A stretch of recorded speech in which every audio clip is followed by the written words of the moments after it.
Hey guys, welcome back. Now in this video we will talk about what have we covered so far in our last Kubernetes videos. So far we have released 6 videos on Kubernetes, but not really on Kubernetes, because before we jump into the Kubernetes I thought of let's doing some sort of practical lessons in Docker. So all the 6 videos, whatever you have seen, all those things are based on Docker. So just a quick recap in 2 minutes what exactly we have covered. So we have covered what is Docker engine, how does it work, and we have seen containers and images. We have seen with the commands and how to create a run container, how to log into a container, how to see the logs, a lot of things. And also the images, what do you mean by Docker images, how can you create a Docker images, and what do you mean by registries. And also we have seen what is Docker Hub, how to push an image to the Docker Hub. We have seen that. And what do you mean by container isolation? If you save any data in one container, if you launch another image with a different container, how the data is not getting shared between the containers. And we have seen the image creation from a container. For example, a container is running and how to commit an image from that running container. We have seen that. And also how to create an image using a Docker file, that also we have seen that. And next one we have explained about the image layers, how quickly you can create an image if you're putting a right command in a right location inside a Docker file. And also we have seen the image inspect command. And we have seen how to Dockerize a sample JS file and also a Python file.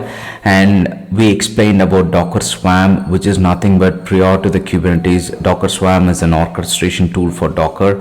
So we have seen that. And also we have seen how to deploy a stack and how to scale an app and how to scale down an app. And then we have seen Docker networking and various networking concepts like bridge and overlay, and how to host a single app on a single host. And also we have seen how to do a swarm on that particular same app with a multiple host. So that is the Docker Swarm. We have seen that. And also we have seen how to scale it up and how to scale it down. And the next one is if you want to bring down a node for some sort of maintenance and there are some containers which is already running in that particular node, how do you reschedule those containers into a different node? So we have seen that as well. And the next one is we saw the data persistent and non-persistent, how the data is getting stored. And we have seen the volume concepts, how to define a volume in a Docker file and runtime, and we have seen the volume APIs.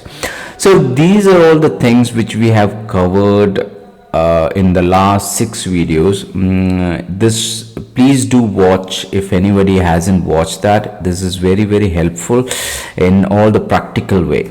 As someone said, tell me and I forget, teach me and I'll remember, involve me and I'll learn. So this is the these lines, I really like it. So make sure do hands-on, don't just go through theory or don't go through the documentation by just studying it. Make sure whatever you study, whatever you document, whatever you read in the documentation, always involve in practical. Only then you will understand, you will get some error message, then you'll keep on practicing in multiple ways, then it will be your hands-on and you will never forget it. Okay, so what's next? Next is the real crux. We're gonna really learn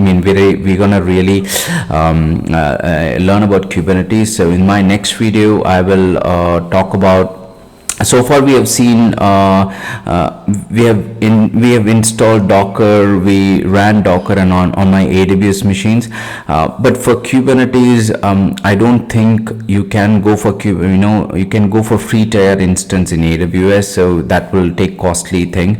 You cannot use t2.micro just like how we used it for Docker, because for Kubernetes you need to have minimum virtual CPU 2 you need, but for Docker you just need only one, that is t2.micro. If you're going for which I'll explain you in the next video anyways. So thanks guys, please do watch this series. Yeah, thank you.